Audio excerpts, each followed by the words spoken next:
రవి ప్రకాష్ సిలికానాంధ్ర ఆసుపత్రి Kuchipudi super speciality వైద్య సేవలు పూర్తిగా ఉచితం. వాళ్ళ రాష్ట్ర వ్యాప్తంగా కూడా రైతుల కోసం దీక్షలు చేయడం జరిగింది. మనతో మాట్లాడడానికి మాజీ మంత్రి జగదీష్ రెడ్డి ఉన్నారు. చెప్పండి, రైతులని అన్ని విధాలా ఆదుకుంటామని కాంగ్రెస్ చెప్తుంది, మరి వాళ్ళ దీక్షలు చేయడానికి కారణం ఏమంటారు? ఆదుకుంటామని చెప్పిన మాట కూడా కేసీఆర్ గారు బయలుదేరిన తర్వాత ఇప్పుడు ఆ మాట వచ్చింది కనీసం, కానీ మాటల్లో అది ఉంది. కానీ నిన్న సాయంత్రం ఏం జరిగింది? ముఖ్యమంత్రి మంత్రులు ఎక్కడున్నారు? ఒక ఛానల్ ఫోన్ చేసి కేసీఆర్ గారు ఇట్లా అంటున్నారు, ఇవాళ మధ్యాహ్నం 3 గంటలకు 2 గంటలకు ఎండలో తిరుక్కుంటూ పొలాల్లో ఉండి డిమాండ్ చేస్తున్నారు రైతుల తరఫున, మీరు ఏమంటారు అని మాట్లాడితే ఒక మంత్రి, నాకు వేరే పని ఉంది, నాకు అవతల క్రికెట్ మ్యాచ్ పోయేది ఉంది, రైతుల పని పెద్ద సమస్య కాదు, ఇంపార్టెంట్ కాదు అనుకుంటూ పోవడం అంటే ఈ ప్రభుత్వానికి రైతుల పట్ల ఎటువంటి అభిప్రాయం ఉంది అనేదానికి నిదర్శనం ఇవాళ వీళ్ళు చేసిన పని. మీరు చూస్తున్నారు, గత నెల రోజులుగా దాదాపు 15 రోజుల నుంచి రైతాంగం వాళ్ళే ముత్తుకున్నారు. వాళ్ళ పొలాల్లో పడి బొలుతూ మేము చచ్చిపోతాం, మాకు ఆత్మహత్య తప్ప వేరే దిక్కు లేదు అని చెప్పి రైతాంగం ముత్తుకుంటుంటే సోషల్ మీడియాలో రావడం, ఇతర మీడియాలో కూడా రావడం చూసినాం మనం. దాని తర్వాత వాళ్ళు స్పందించడం లేదు. ప్రభుత్వం మీరన్నా స్పందించండి, ప్రతిపక్షంగా మీరు కొట్టడాలి మా తరఫున రైతులు మమ్మల్ని అప్రోచ్ అయ్యారు. ఆ సందర్భంలో మేము తిరిగినాం, చూసినాం అన్నీ కూడా రైతుల బాధలు. చివరి కేసీఆర్ గారు స్వయంగా బయలుదేరారు. ఈ ఎండల్లో తిరగొద్దు అని చెప్పి ప్రభుత్వమే ఒకవైపు చెప్తున్నప్పటికి కూడా రైతుల కొరకు నా ఆరోగ్యం సమస్య కాదు, నా ఆరోగ్యం లెక్క పెట్టే పని లేదు, 10 ఏళ్లలో నేను నిర్మాణం చేసిన వ్యవసాయ రంగం నాశనం అయిపోతుంది, ఒక ధైర్యం కోల్పోయే పరిస్థితి వచ్చింది, మళ్ళీ రైతాంగం 14 ముందు పరిస్థితులు మళ్ళీ వస్తున్నాయని చెప్పి కేసీఆర్ గారు స్వయంగా బయలుదేరి పోయి తిరిగి వస్తుంటే ప్రభుత్వానికి సోయిందా ఇప్పటివరకు ఏదైనా ఒక సమీక్ష? ఏదైనా నిన్న మొదటిసారి మాట్లాడినారు, మేము రైతులకు అండగా ఉంటాం, ఏడ క్రికెట్ స్టేడియాలన్నా అండగా ఏడ ఉంటారు? రైతులకు అండగా ఉండాల్సిన ఎక్కడ ఉండాలి? ఇవాళ ఒక మంత్రి ఎక్కడైనా కనీసం ఒక చోటికి పోయి సందర్శించి రైతుకు ధైర్యం చెప్పిన మాట ముఖ్యమంత్రి నోటి నుంచి ఇంతవరకు మీరు ఏమైనా రైతుల మాట విన్నారా? రైతు అనే మాట విన్నారా? ఏం పని చేస్తున్నారు? పార్టీలు మార్చే పని, ఎందుకు కేసుల గురించి మాట్లాడే పని, లేదా అంటే ఇక్కడ వసూలు చేసే పని, తీసుకుపోయి ఢిల్లీలో కప్పం కట్టొచ్చే పని. 100 రోజుల్లో 50 రోజులు ఢిల్లీలో ఉన్నాడు ముఖ్యమంత్రి, 50 రోజులు హైదరాబాద్లో ఉంటే వసూళ్ళ పనిలో ఉన్నారు. అంతకుమించి ఏం పని చేసిండ్రు? మొదట తాగునీరు, ఆ తర్వాత సాగునీరు, ఇప్పుడు తాగునీరులో భాగంగా కూడా అంత నీరు అందిస్తాం, తాగునీరు అందిస్తూనే ఉన్నామని చెప్తున్నట్టు. తాగునీరు నువ్వు కొత్తగా అందించేది ఏం లేదు. కేసీఆర్ ఇచ్చిపోయాడు, రహదారులు ఏర్పాటు చేసిపోయాడు, ప్రతి ఊరికి ప్రతి ఇంటికి పైప్ లైన్ ఇచ్చిపోయాడు. దాంట్లో కూడా నీళ్ళు ఎందుకు ఇవ్వలేకపోతున్నారు అనేది కూడా మాకు ఆశ్చర్యంగా ఉంది. మీరు అన్నది సాగునీరు కోరికనే మాట ఇవాళ ఉత్తమ్ కుమార్ రెడ్డి మాట్లాడే మాటలు మీరు తీసుకుంటున్నట్టున్నాడు. ఉత్తమ్ కుమార్ రెడ్డి ఒక చేతగాని మంత్రి మాకు తెలుసు. ఎందుకంటే ఇవాళ నాగార్జున సాగర్లో 515 పైన ఉంది, 508 ఉన్ననాడు కూడా ఇదే సిచ్యువేషన్ వస్తే నేను ఒక్కసారి కేసీఆర్ గారు చెప్పినాను, అన్న పరిస్థితి ఇట్లా ఉంది, రైతులు ఒక్క తడి నీళ్ళిస్తే బతికిపెట్టేట్టున్నారు 1,00,000 ఎకరాలు అనే మాట చెప్పినప్పుడు నువ్వు ఎవరి గురించి వెళ్ళి మాట్లాడకు, ఎవరితో మాట్లాడకు, ఏం పని చేస్తే రైతులు బతికిపోతారో, రైతులు బయటపడతారో ఆ పని చేసుకోపో అని చెప్పారు. దాన్ని ఏ పద్ధతిలో చేయాలనో ఆ పద్ధతిలో నీళ్ళు తెచ్చినాం, రైతాంగానికి ఇచ్చినాం. నాగార్జున సాగర్ కావచ్చు, మిర్యాలగూడెం కావచ్చు, హుజూర్ నగర్, కోదాడ కావచ్చు, నల్లగొండ నియోజకవర్గాల్లో రైతులు కాపాడినాం. ఇదే కేఆర్ఎంబీ అవ్వాలి కూడా ఉంది. కేఆర్ఎంబీ ఒకటి ఉందనే సంగతే మేము ప్రపంచాన్ని నిలవనీయలే, లోకాన్ని నిలవనీయలే. కేఆర్ఎంబీ సాకు చెప్పి మేము ఇప్పుడు తప్పించుకోలే. రైతులు ప్రాధాన్యంగా మా పరిపాలన పనిచేసింది. కేసీఆర్ రైతు కేంద్రంగా పనిచేసిండు, కేంద్ర బిందువుగా పనిచేసిండు, కాబట్టి సాధ్యమైంది. ఇవాళ పాలేరులో నీళ్ళు లేవు కాబట్టి మంచి నీళ్ళు తీసుకుపోతున్నా మా మీద విమర్శలు చేస్తుంటున్నాడు కోమటిరెడ్డి, ఈయన ఉత్తమ్ రెడ్డి. కోమటిరెడ్డికి అయితే సోయలేదు అనుకోండి. నేనేమంటానంటే 10 రోజుల కిందమే తీసుకుపోయారు పాలేరుకు నీళ్ళు, పాలేరు నింపారు, మళ్ళీ వాళ్ళు డ్రై అయింది, మళ్ళీ తీసుకుపోతాం అంటున్నారు. నేను పాలేరుకి ఇవ్వడానికి వ్యతిరేకిస్తలే. పాలేరు కింద రైతులకు ఎట్లయితే నీళ్ళు ఇచ్చిండ్రో అదే పద్ధతిలో ఎడమ కాలువ కింద ఉన్న రైతులకు కావచ్చు, ఎస్ఎల్బీసీ కింద ఉన్న రైతులకు కావచ్చు నీళ్ళు ఇవ్వండి అని నేను అడుగుతున్నాను. ఒక్క తడి నీళ్ళు ఇస్తే 1,00,000 ఎకరాలు బతికిపోయేది. ఇవాళ వేల కోట్ల రూపాయలు పెట్టుబడి పెట్టిన రైతాంగం గడన పడేవారు, కానీ మీకు సోయలేదు. ఇవాళ కాళేశ్వరం నీళ్ళు స్పష్టంగా 4 ఏళ్ళు ఇచ్చి చూపించినాం, ఇవాళ మీరు ఇచ్చారు. కేసీఆర్ కరీంనగర్ పర్యటన పెట్టి సూర్యాపేట జనగాం వచ్చిపోయిన తర్వాత రైతులు వచ్చిన స్పందన, ప్రజలు వచ్చిన స్పందన చూసి ఇప్పుడు భయపడి నీళ్ళు వదిలేండ్రు. కానీ ఏం లాభం? ఇప్పటికే జరగాల్సిన నష్టం జరిగిపోయింది, 1,00,000 ఎకరాలు నాశనం అయిపోయింది. ఎండిన పొలం, చచ్చిపోయిన పొలానికి నీళ్ళు ఇస్తే ఉపయోగం లేదు. ఏం చేసినావు? ఇవాళ అదే కాళేశ్వరం పంపులు ఎత్తినావు. ఎందుకు?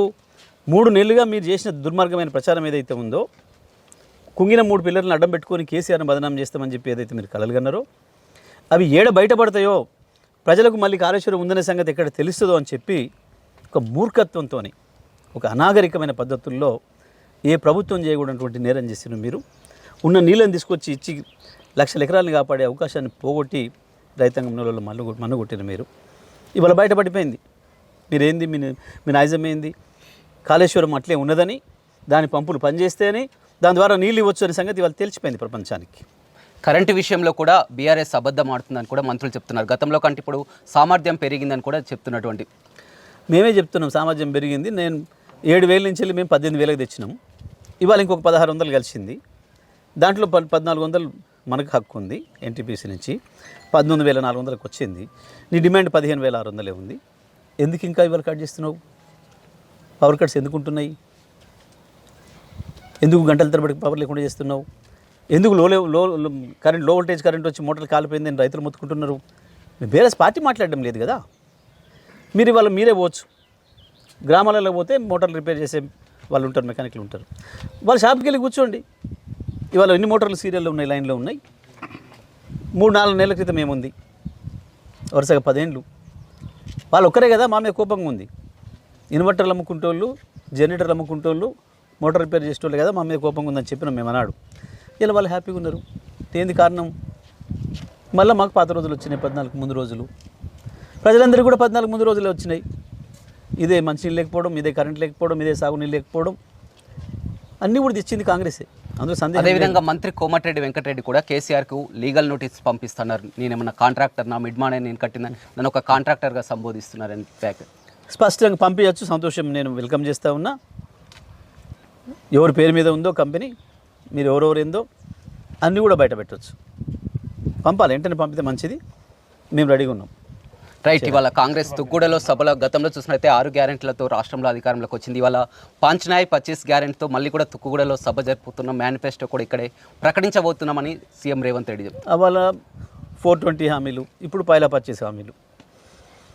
420 హామీల పని తేలిపోయింది. వీళ్ళు పైలా 25 గంటలు అంటారు.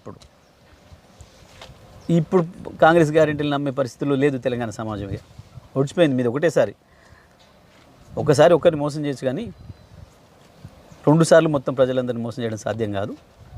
కాంగ్రెస్ పార్టీ హామీల వరకే తప్ప ఆ తర్వాత ఏం చేయదనే విషయం తేలిపోయింది. పైగా మీరు ఏ విషయానికి ప్రాధాన్యతనిస్తున్నారనే విషయం ప్రజలకు అర్థమైంది.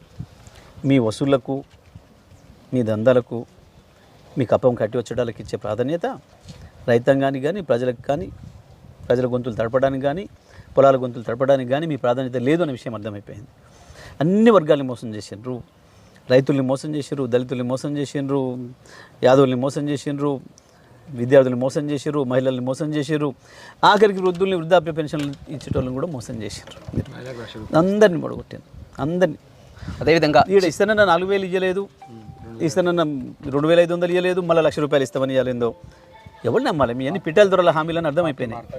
బీఆర్ఎస్ ఎమ్మెల్యేలు కూడా చాలా వరకు పార్టీలో చేరబోతున్నారు. కొంతమంది 12 మంది ఎమ్మెల్యేలు చేరబోతున్నారంటే స్వయంగా ఉత్తమ్ కుమార్ రెడ్డి కాదు, 25 మంది ఎమ్మెల్యేలు కూడా టచ్లో ఉన్నారు, పార్టీలో చేరబోతున్నారని చెప్తున్నారు.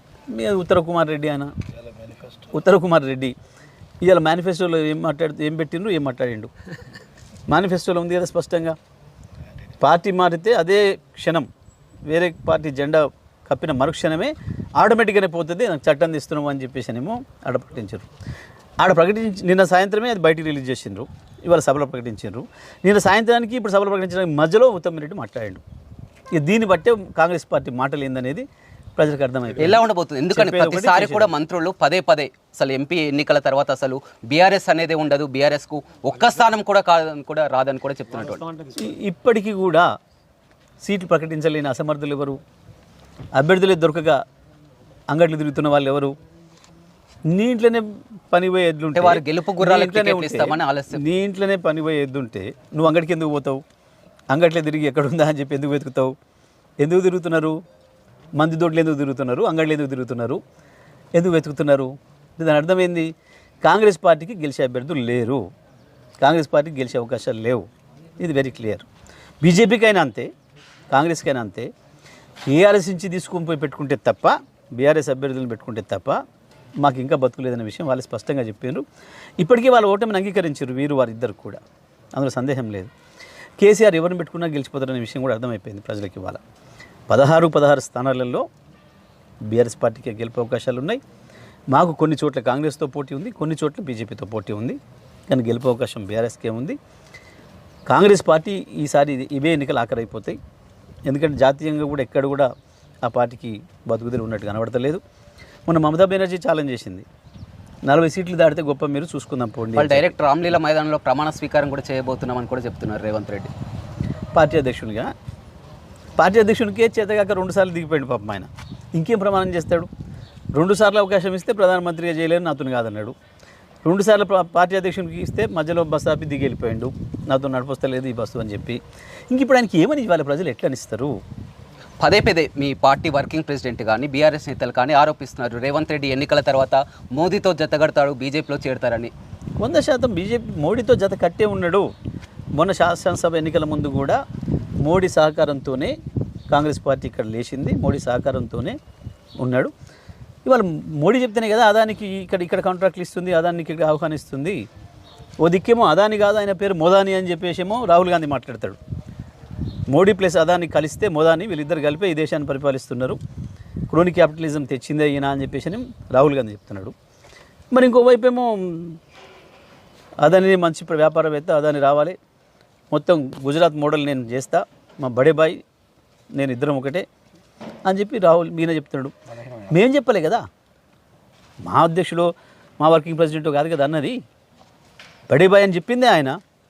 ఆయన ఈ దేశానికే దుష్మన్ సైతాన్ అనేమో ఆయన చెప్తున్నాడు వాళ్ళ నాయకుడు.